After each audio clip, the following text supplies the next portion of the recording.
যথেষ্ট হয়ে যাবে। আলহামদুলিল্লাহ, বিষয়টা আশা করি বুঝতে পারছেন। প্রশ্ন হলো, সূরা আল আনআম এবং 128 নম্বর আয়াতের সঠিক তাফসীর কি? আল্লাহ কি ইচ্ছা করলে কাফের মুশরিকদের মৃত্যুর পর ক্ষমা করে দিতে পারে? এটা জানলে উপকৃত হতাম। যে আসলে কাফের মুশরিকদেরকে আল্লাহ তাআলা কখনো ক্ষমা করবেন না, এটা ঘোষণা করেছেন আল্লাহ তাআলা। আল্লাহ তাআলা বলছেন খালিদিনা ফিহা হিয়া মাসওয়াকুম, আবার হচ্ছে খালিদিনা ফিহা আবাদা। আল্লাহ তাআলা আবাদান বলেছেন, চিরস্থায়ী বলেছেন। আল্লাহ তাআলা বলেছেন ইন্নাল্লাযীনা কাফারু মিন আহলিল কিতাব ওয়াল মুশরিকিনা ফি নারি জাহান্নাম খালিদিনা ফিহা আবাদা উলাইকা হুম শাররুল বারিয়া। খালিদিনা ফিহা উলাইকা হুম শাররুল বারিয়া, এখানে আবাদান, অন্যখানে আবাদান আসছে। অর্থাৎ কাফের মুশরিকদের জন্য আল্লাহ তাআলা ক্ষমা করবেন না বলে দিয়েছেন। যে ঘোষণা আল্লাহ দিয়েছেন, আল্লাহ তাআলা বিপরীতটা করবেন না। ঈমানদার ব্যাপারে আল্লাহ তাআলা কখনো আবাদান বলে নাই, চিরস্থায়ী বলে নাই। কাফের ব্যাপারে চিরস্থায়ী বলেছেন, কাফের ব্যাপারে স্থায়ী বলেছেন, কাফের ব্যাপারে চিরস্থায়ী বলেছেন, ঈমানদারের ব্যাপারে শুধু স্থায়ী বলেছেন, খালিদিনা বলেছেন। কোথাও আবাদান বলে না, জাহান্নামে আবাদান বলে নাই। কোনো ঈমানদারকে জাহান্নামে আবাদান বলা হয় নাই। এর অর্থ ঈমান থাকলে যদি গুনাহগার হয়, তাহলে তার জাহান্নামে যাওয়াটা অবধারিত হয়। আল্লাহ ইচ্ছা করলে ক্ষমা করবেন, ইচ্ছা করলে তাকে জান্নাত দিয়ে দিবেন। প্রথমবারে কোনো কারণে, কোনো নেক আমলের কারণে, অথবা ওই লোকের যাকে মেরেছে, যাকে আহত করে, তারা ক্ষমা করে দেওয়ার কারণে সে জান্নাতে চলে যেতে পারবে, কোনো সমস্যা হবে না। আল্লাহ তাআলা ইচ্ছার উপর নির্ভর যেটা করবেন। কিন্তু কাফেরদেরকে আল্লাহ ঘোষণা দিয়েছেন, এই ঘোষণা ইন্নাল্লাহা লা ইউখলিফুল মিয়াদ, এর বিপরীতটা করবেন না। যে ব্যক্তি কুফরি অবস্থায় মারা গেছে, শিরকি অবস্থায় মারা গেছে, মুনাফিক অবস্থায় মারা গেছে, তার কোনো মুক্তি নেই, কোনো দিনেই মুক্তি নেই। সুতরাং এর অর্থ হচ্ছে কোনো দিনেই কোনো কাফের এবং মুশরিক এবং মুনাফেক তারা কখনো মুক্তি পাবে না, চিরস্থায়ী জাহান্নামী হবে তারা। কারণ আল্লাহ তাআলা তাদেরকে চিরস্থায়ী জাহান্নামী হিসেবে নির্ধারণ করে দিয়েছেন, এটা আমাদেরকে বুঝতে হবে। এখানে কিছু মানুষের ভুল কি জানেন? তারা বুঝতে পারে না যে কোথায় আবাদান বলা হয়েছে, কোথায় আবাদান বলা হয় নাই। আবাদান যেখানে বলা হয়েছে, এর অর্থ হচ্ছে এরা চিরস্থায়ী জাহান্নামী, মনে রাখবেন।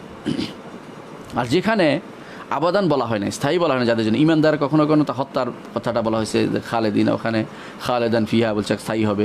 স্থায়ী হওয়া অনেক দিনকেও স্থায়ী বলে আরবি ভাষায় অনেক দিনকে স্থায়ী বলা, এই জন্য বলা হয় খালাদাল্লাহ মুলকা, আল্লাহ মুখের রাজত্ব অনেক দিন রাখুক। তো খালেদিন অর্থ চিরস্থায়ী নয়, বা একেবারেই যা থেকে বের হওয়া এরকম নয়। খুলুদ এমন অর্থই হচ্ছে যে কিছু বেশি দিন থাকা। এটা হচ্ছে আল্লাহর ইচ্ছার উপর নির্ভরশীল। আল্লাহ তাআলা বলছে ইন্নাল্লাহা লা ইয়াগফিরু আন ইউশরাকা বিহি ওয়া ইয়াগফিরু মা দুনা যালিকা লিমান ইয়াশা। আল্লাহ তার সাথে শরীক করে কখনো ক্ষমা করবেন না বলে দিয়েছেন। কিন্তু তার নিচে যা আছে, শিরিক এবং কুফরি, নিফাক, আর নিচে যা আছে, এগুলিকে তিনি বলছেন ইয়াগফিরু মা দুনা যালিকা লিমান ইয়াশা, যাকে ইচ্ছা তাকে ক্ষমা করবেন। আর যাকে ইচ্ছা তাকে ক্ষমা করবেন অর্থ হচ্ছে প্রথমে ক্ষমা করে দেবেন, আর শেষ পর্যন্ত সে একটা ক্ষমা পাবে। কারণ রাসূলুল্লাহ সাল্লাল্লাহু আলাইহি ওয়াসাল্লাম হাদিস, যে সুপারিশ হবে নবীদের, সুপারিশ হবে নেক বান্দাদের। আল্লাহর প্রত্যেকটি মানুষ ঈমানদার জান্নাতে যারা যাবে তারাই সুপারিশ করার ক্ষমতা রাখবে। তার আত্মীয় স্বজনকে যারা ঈমান নিয়ে কবরে গেছে, তারা গিয়ে তাদেরকে আল্লাহর কাছে ফরিয়াদ করে আল্লাহর কাছে চাইছে, আল্লাহ তাদেরকে নিয়ে আসবে জান্নাতে। এটা হাদিস, বিভিন্ন হাদিস দ্বারা প্রমাণিত হয়েছে। সুতরাং এখানে অনেকেই এই ভুলটা করে থাকে, বিশেষ করে যারা নব্য মুতাজিলা ফেরকা যারা আবিষ্কার করেছে, তারা এগুলি না বুঝার কারণে, সলবে সালিন মানহাজ না জানার কারণে, কোরআন হাদিসকে নিজেদের মন মতো ব্যাখ্যা করার কারণে, মিসাইল আর ক্ষেপণাস্ত্র দিয়ে ব্যাখ্যা যারা করে, তারা এই সমস্ত কথাগুলি বলতে পারে। আরেক গোষ্ঠী আছে যারা মনে করে যে ক্ষমা করার এই জিনিসটা ওলি আল্লাহদের মাধ্যমে হয়ে আসতে হবে। এইটা আরেক ভুল। ওলি আল্লাহদের মাধ্যমে নয়, আল্লাহ তাআলা তাদেরকে আখিরাতে ক্ষমা করার বিষয়টি নবী মুহাম্মদ সাল্লাল্লাহু আলাইহি ওয়াসাল্লাম সহ নবীরা করবেন, সিদ্দিকরা করবেন, শহীদরা করবেন, এবং সাধারণ ইমানদার মানুষও করবেন, এবং ভালো মানুষরাও করবেন, অর্থাৎ নেককার ইমানদাররাও করবেন, এমনকি একজন মানুষও করবেন। এমনকি সেটা কোনো কোরআন দ্বারাও হবে তার জন্য সুপারিশ, এমনকি সেটা সওম দ্বারাও তার সুপারিশ হবে, অর্থাৎ তার আমলও তার জন্য সুপারিশ করে যাবে। সুবহানাল্লাহ। তাহলে বোঝা যাচ্ছে যে এখানে ওলি আল্লাহ ধরতে বলা হয় না, আবার নিরাশ হতে বলা হয় নাই। কিছু মানুষের দুই পন্থী হয়ে যাচ্ছে বর্তমানে। একটু খাওয়ারিজি মুতাজিলা হয়ে যাচ্ছে একটা গোষ্ঠী, তারা ইমানদারদেরকে কাফের বানিয়ে বলছে গুনার কারণে, এটা আর খারাপ জিনিস। আরেক গোষ্ঠী আছে আল্লাহর এই ক্ষমাকে কোনো ব্যক্তি বিশেষের ব্যক্তি বিশেষের উপর ন্যস্ত করে দিয়েছে, যে ওরা যদি কোনো ক্ষমা করতে আল্লাহ ক্ষমা করবেন। এই সবই হচ্ছে ভুল, কখনো নয়। আল্লাহ তাআলা তিনি ক্ষমা করবেন, তার নবী রাসূলরা সুপারিশ করবেন, এবং সুপারিশ করবেন আল্লাহর নেক বান্দারা, শহীদরা, সিদ্দিকরা, এবং কি প্রত্যেকটি মানুষ, ইমানদার মানুষও সুপারিশ করতে পারবে, এবং কি আমলও সুপারিশ করবে বান্দার জন্য। এগুলি বিভিন্ন সবই হাদিস দ্বারা প্রমাণিত হয়েছে। এগুলি আমরা আমাদের islamhouse.com একটি সুপারিশ অথবা শাফাত এবং শাফাত কারিগণ, সুপারিশ অথবা সুপারিশ কারিগণ এই নামে আপনি চার্জ দিবেন, islamhouse.com একটা গ্রন্থ পাবেন বড়, সেটা পড়ে নেবেন, আশা করি বিষয়টি বুঝতে পারবেন। সুতরাং যারা বলে যে সুপারিশ হবে না তারাও ভুল করে। যারা বলে সুপারিশ করবে শুধুমাত্র বিশেষ লোক, বিশেষ কোনো ব্যক্তি, বিশেষ অলি আল্লাহরা শুধু করবে, এইটাও ঠিক না। অলি আল্লাহকে এটা হলো নির্ভর করে, অলি আল্লাহ সবাই, নবীরা অলি, নবীরও আল্লাহর বন্ধু, অলি অর্থ বন্ধু, আল্লাহর বন্ধু নবীরা, সবচেয়ে বড় বন্ধু, বড় আল্লাহর বন্ধু হচ্ছে নবীরা। তারপরে হচ্ছে নবীদের মর্যাদা একটু বেশি, এই জন্য তাদের কাছে ওহী আসে। তারপরে হচ্ছে সিদ্দিকরা, তারপরে শহীদরা, তারপরে এর পরবর্তী যারা আছে সাধারণ ইমানদার, যে কোনো ইমানদার জান্নাত যাবে সেই আল্লাহর ওলি। আল্লাহর ওলি ছাড়া কেউ জান্নাতে যাবে না, সবাই আল্লাহর ওলি।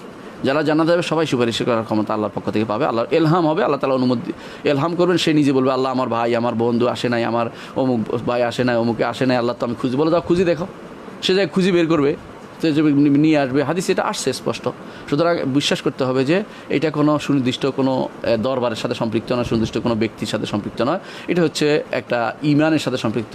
আল্লাহ তাআলা যার ইমান আছে দেখবেন এবং যার প্রতি অনুমতি দিবেন সে শুধুমাত্র সুপারিশ করতে পারবে, এবং যাকে যার উপর আল্লাহ সন্তুষ্ট হবেন তিনি শুধু সুপারিশ করতে পারবেন। সুতরাং কোনো দরবার ভিত্তিক বা কোনো সিলসিলা ভিত্তিক লোকের মাধ্যমে এটা পাওয়ার কোনো সুযোগ নেই। এখন প্রশ্ন হচ্ছে যে কাফেররা কি এটা পাবে কিনা? কাফের জন্য কেউ কোনো সুপারিশ করবে না, আল্লাহ তাআলা বলে দিয়েছেন, কোরআনে কারীম বলে দিয়েছেন লা তানফাউহা শাফাআতুন।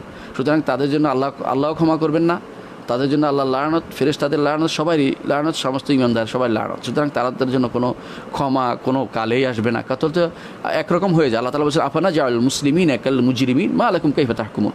কীভাবে তোমরা বিচার করছো? ইমানদার কাফির কি একরকম? কখনো হতে পারে না।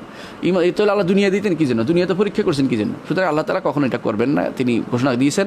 সুতরাং এর বাইরে আপনি এটা কখনো বলবেন না, এইভাবে প্রশ্ন করবেন না। আল্লাহ চাইলে, আল্লাহ চাওয়ার কথা আল্লাহ বলে দিয়েছেন যে এরকম ইচ্ছা আল্লাহ করবেন না, সুতরাং আপনি এই প্রশ্ন আবার করবেন না।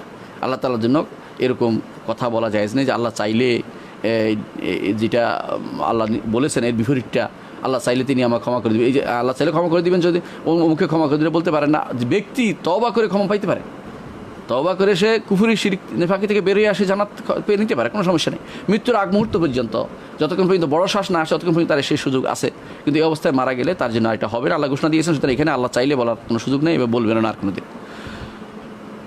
দর্শক বিন্দু,